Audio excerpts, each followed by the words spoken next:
Hi everyone. तो basically इस video में हम लोग बात करेंगे कि दिल्ली यूनिवर्सिटी में एकोमोडेशन का क्या होता है।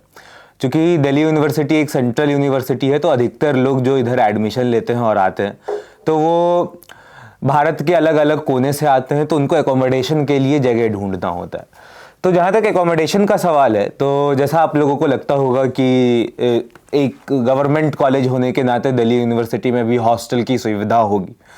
तो जो सच्चाई है वो ये है कि हॉस्टल में अधिकतर स्टूडेंट्स नहीं रहते। अधिकतर स्टूडेंट्स जो रहते हैं दिल्ली यूनिवर्सिटी के, वो रहते हैं पीजीज में और फ्लैट्स में, जो कि कॉलेजेस के पास मिल जाता है। तो इस वीडियो में हम लोग बेसिकली इसी चीज़ पे बात करेंगे। तो अगर आपका एडमिशन अगर आपका नॉर्थ कैंपस में हो जाता है, तो जिन कॉलेजेस में हॉस्टल है वो basically Hindu, Stephens, Hansraj, KMC, Miranda, इन कॉलेजेस में हॉस्टल है।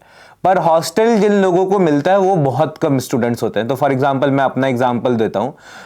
रामजस में मेरे क्लास में लगभग 60 to 70 स्टूडेंट्स थे, उसमें से बस मेरे क्लास से 3 या 4 लोगों को हॉस्टल मिला था। तो इस रेशियो में लोगों को हॉस्टल मिलता है, तो वो है। तो अब अधिकतर लोग कहाँ रहते हैं, तो इसमें इस वीडियो में हम लोग सबसे पहले बात करेंगे नॉर्थ कैंपस के, और फिर बाकी कॉलेजेस के आसपास लोग कहाँ रहते हैं इसके बारे में हम लोग बात करेंगे। तो सबसे पहले अगर नॉर्थ कैंपस की बात करें तो ज़रूरी है कि नॉर्थ कैंपस में कौन कौन से कॉलेजेस आते हैं। तो नॉर्थ कैंपस एक क्लस्टर ऑफ कॉलेजेस है। जैसे स्टीफेंस के सामने हिंदू है, हिंदू के बगल में रामजस है, रामजस के पीछे केएमसी, और केएमसी के पास हंसराज है। फिर एक अलग लाइन पे SRCC, Miranda, DRC, arts faculty, तो और फिर एसजीटीबी खालसा। तो ये सारा कॉलेज जो है वो अपने आप में एक नॉर्थ कैंपस बनाता है। तो यहाँ पे अगर आपका कहीं भी एडमिशन होता है तो आपके लिए एकोमोडेशन के लिए जो जगह है वो है एक कमला नगर, विजयनगर, रूपनगर, हडसन लेन। तो ये सारा जगह है जहाँ पे आप एकोमोडेशन ढूंढ सकते हैं अपने लिए। तो जहाँ तक अगर हम लोग बात करते हैं कमला नगर की, तो ये कमला नगर एक मार्केट जैसा एरिया है और रिलेटिवली एक्सपेंसिव है। यहाँ पे बहुत सारे आपको पीजीज मिल जाएंगे। अब जो पीजी का रेंज स्टार्ट होता है वो बेसिकली स्टार्ट होता है फ्रॉम 8 के टू मतलब 22, 24। पर जो एक डिसेंट सा पीजी अगर आप कमला नगर में ढूंढ रहे हैं तो उसका कॉस्ट कुछ 13,000 से 15,000 के बीच में पड़ेगा। बस एक और चीज कि गर्ल्स हॉस्टल और जो मतलब गर्ल्स पीजीज होते हैं उसका वो हल्का सा एक्सपेंसिव होता है, क्योंकि सिक्योरिटी के नाम पे, मतलब सो कॉल्ड सिक्योरिटी के नाम पे वो ज्यादा पैसा लेते हैं। तो वो एक चीज है। फिर जो दूसरा मेजर, उसके बगल में मलकागंज है, कमला नगर के पास ही मलकागंज है। अब मलकागंज में भी आपको कुछ पीजीज मिल जाएंगे, मलकागंज और जवाहर नगर में। और पीजी के साथ साथ आपको मलकागंज में फ्लैट्स भी मिल जाएगा। उसके बाद जो दूसरा एरिया है वो है फिर विजयनगर का। विजयनगर में आपको बहुत सारा फ्लैट्स मिलता है। अगर आप फ्लैट में रहना चाहते हैं, 2 लोगों के साथ शेयर करना चाहते हैं, तो आपके लिए विजयनगर एक अच्छा एरिया है। विजयनगर में जो सिंगल रूम का कॉस्ट पड़ता है वो कुछ 6,000 के आसपास में आपको सिंगल रूम मिल जाएगा। जहां तक पीजीज का सवाल है, विजयनगर के भी पीजीज का यही रेट है। 13,000 तक में अच्छा बॉयज पीजी मिल जाता है और 15 तक में गर्ल्स पीजी मिल जाता है। फिर हडसन लेन और रूपनगर, इन रूपनगर में फ्लैट्स भी मिलते हैं। यहाँ पे हल्के एक्सपेंसिव फ्लैट्स मिलते हैं, और साथ साथ जो पीजीस मिलता है उसका भी वही 13 to 15 आपको ठीक ठाक पीजी मिल जाएगा। पर इसके अलावा एक जगह है गुरमंडी। अब जो गुरमंडी है वो मतलब आप उसको रिलेटिवली उधर वर्किंग क्लास पीपल रहते हैं, तो वो चीप एकोमोडेशन वहां पे आपको मिल सकता है। जो पीजी बाहर में आपको 12 के आसपास का मिलेगा अगर, तो वो पीजी गुरमंडी में 7,000 से लेके 9,000 तक में मिल जाता है। तो ये रहा नॉर्थ कैंपस का। पर अगर आपको बहुत चीप में कुछ लोगों को अच्छा एकोमोडेशन चाहिए होता है तो वो कैंपस से दूर जाते हैं। तो जैसे वो संत नगर जा सकते हैं, निरंकारी जा सकते हैं, यहाँ पे बहुत सस्ता एकोमोडेशन मिल जाता है।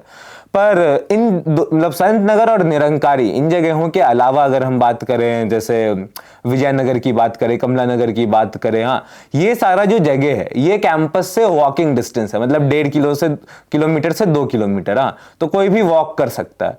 तो अगर कैंपस लाइफ जीने का मन है तो ऑब्वियसली यही सजेस्ट करूंगा मैं कि आप लोग कैंपस में ही अपना एकोमोडेशन ढूंढें। अगर फिर नॉर्थ के अलावा जो दूसरा मेजर एरिया है वो है साउथ के कुछ क्लस्टर कॉलेजेस, जैसे रामलाल आनंद, ARSD, वेंकटेश्वर। हाँ, तो इन कॉलेजेस का एक क्लस्टर साउथ में पड़ता है।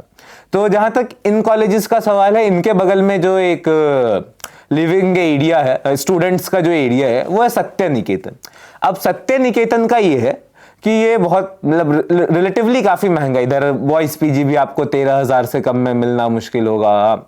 तो पर ये प्रॉपर अगर देखें तो इधर अधिकतर लोग जो हैं, जो इन कॉलेजेस में पढ़ते हैं, वो सत्य निकेतन में रहना ही पसंद करते हैं।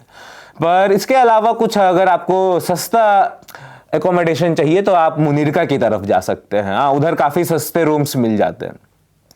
उसके बाद फिर जो तीसरा मेजर एरिया की बात हम लोग इस वीडियो में करेंगे वो है कालका जी में बहुत सारे जैसे कॉलेजेस हैं, औरबिंदो, देशबंधु, रामानुजन। हाँ, तो अब इन कॉलेजेस का जो, और LSR भी आप उसको कालका जी में ले सकते हैं, LSR है। हाँ, तो ये सारे जो कॉलेजेस हैं, गार्गी, KNC, हाँ, तो ये सारा जो कॉलेज है, इन कॉलेजेस के पास का जो एकोमोडेशन का एरिया जहां आप रह सकते हैं दिल्ली में, तो इनमें से अगर आपको बहुत चीप एकोमोडेशन चाहिए और ठीक ठाक जगह, तो गोविंदपुरी। हाँ, गोविंदपुरी से देशबंधु और रामानुजन बहुत पास में है, लगभग वॉकिंग डिस्टेंस पे है। हाँ, पर उसके अलावा अगर आप LSR में हैं और आपको PG चाहिए तो मूलचंद एक अच्छा ऑप्शन हो सकता है PGs के लिए। हाँ, तो ये कुछ जगह हैं जहां पे आप रह सकते हैं इन एरियाज में है। तो अगर आपका एडमिशन दयाल सिंह में हो रहा है, हाँ, तो दयाल सिंह के पास जो एकोमोडेशन स्पेसेस हैं वो है आश्रम, बहुत अच्छा जगह है, भोगल है, कुछ लोग साउथ एक्स में भी रहते हैं। तो ये सारा जगह उधर लिविंग स्पेसेस हैं। हाँ, तो जहां तक फ्लैट्स का सवाल है, मतलब दिल्ली में फिर खर्चा कितना आता होगा रहने में, तो जहां तक फ्लैट्स का सवाल है, तो अगर आप फ्लैट में रहते हैं तो आपको 10,000 के आसपास में 2 BHK मिल जाएगा, या फिर 10 से 15 के बीच में 2 BHK मिल जाएगा। उसमें 3 लोग 4 लोग जितना रहना आप पसंद करें उस तरीके से लोग रह सकते हैं। मेड का 1,000 रुपये लग जाता है। हाँ, flat is relatively better than PG, क्योंकि PGs में जो खाना मिलता है वो कुछ दिनों के बाद आपको ऑब्वियसली अच्छा नहीं लगेगा। हाँ, और सुबह आपको जल्दी जाना होता है कॉलेज। हाँ, तो आप बहुत पॉसिबिलिटी है कि आप अपना ब्रेकफास्ट करके नहीं जाएंगे, और उसके बाद फिर आपको कॉलेज से आने में बहुत बार लेट हो जाएगा। तो फिर उस समय क्या होगा कि आपके जो लंच है वो मिस हो जाएगा आपके PGs का। तो इस वजह से PG से फ्लैट ज़्यादा अच्छा है। फिर इंडिपेंडेंस भी आपको फ्लैट में ज़्यादा मिलता है। तो इन सारी चीज़ों को देख के, पर फ्लैट अकेले लेना रिलेटिवली मुश्किल है, मतलब सिंगल रूम ले सकते हैं लोग, पर वो महंगा पड़ता है।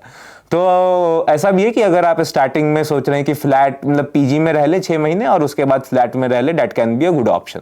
हाँ, तो ये था बेसिकली कुछ कॉलेजेस के PG और फ्लैट्स के बारे में। बहुत सारे कॉलेजेस बच गए हैं इनमें से। हाँ, तो उसके लिए SFI का एक एकोमोडेशन हेल्प डेस्क का नंबर होगा, और इस वीडियो के नीचे जिनका भी कॉन्टैक्ट आपके साथ शेयर किया जा रहा हो, आप उनमें से किसी को भी कॉल कर सकते हैं और आप पूछ सकते हैं कि कहाँ पे फ्लैट ले सकते हैं और कहाँ पे नहीं ले सकते हैं। तो इस तरीके की मदद करने के लिए हम तैयार होंगे। धन्यवाद।